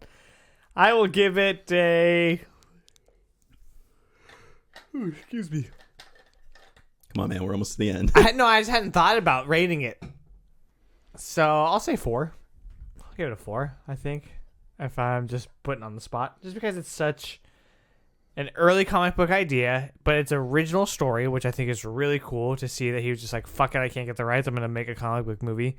And I think that Liam Neeson does fine. The effects are great. And it's just a campy, good time. Yeah. Yeah, I think I'm at a 4 as well, and I think that for similar reasons, but also that it's not afraid to shift into darker tones and to end on a down note. And I think that that's before a lot of movies were doing that. Yeah, and I am also at a 4. I think this movie is an absolute blast. I love that it's so heavily inspired by Universal Monsters. I mean, just take Universal Monsters and Raimi and Liam Neeson's, put them all together, and you got a pretty great movie on your hands. The only thing I got to say, though, is that Darkman needs to lighten up a little bit. Oh, out of context? That's a rough statement, bud. All right, that's going to wrap it up for this week's episode. Next week, we are going to continue talking about Sam Raimi for our final cut, and we're looking at the classic Spider-Man 2, right? Mm-hmm. We're skipping 1 because 2 is the best. So most of you have probably seen it. If not, check it out. And then for our main discussion, we are going to do a little compare and contrast with Firestarter and Firestarter. Shocker. Whoa. Yeah, the original, which was Carpenter, I believe. Is that right, or am I wrong? Maybe it was. No, I don't know. He did Christine, though. Maybe that's what I'm thinking of. I don't He know. did the music for the new one. Oh, Yeah. maybe that's what I'm thinking. Okay, and then the remake with Zac Efron. Yep. Yeah. I haven't seen the original, and I had really no interest in seeing the remake until we talked about talking about it for the show. So I hope at least the remake is good, because I've heard the original is pretty awful. But I'm going to watch it anyway, because it's got a little baby Drew Barrymore in it. Yeah. Have you seen the original? Nope. Oh, all right. Well, this is going to be a first for all of us, so we'll see you with that next week. Thank you so much for watching, and thank you so much for listening. I have been Tone. I've been John. And I've been Darkman. Internet darling Anthony. Bye. Keep it creepy.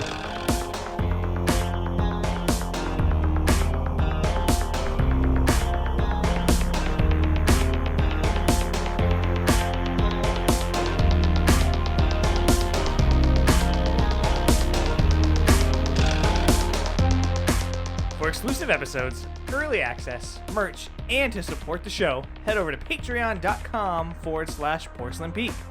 Thanks to all our patrons for the support, and special thanks to producers Chuck, Rob, Ashley, and Michael.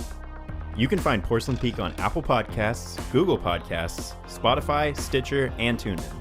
Wherever you listen, don't forget to rate, review, share, and subscribe so you never miss a thrilling episode. Special thanks to Roger Jackson for introducing the show, and to Jeff For Real for composing the Porcelain Peak opening and closing song.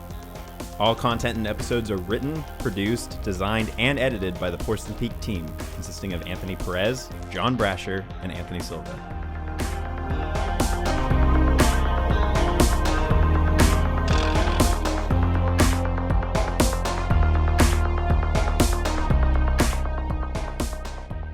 This has been here words for weirdness production.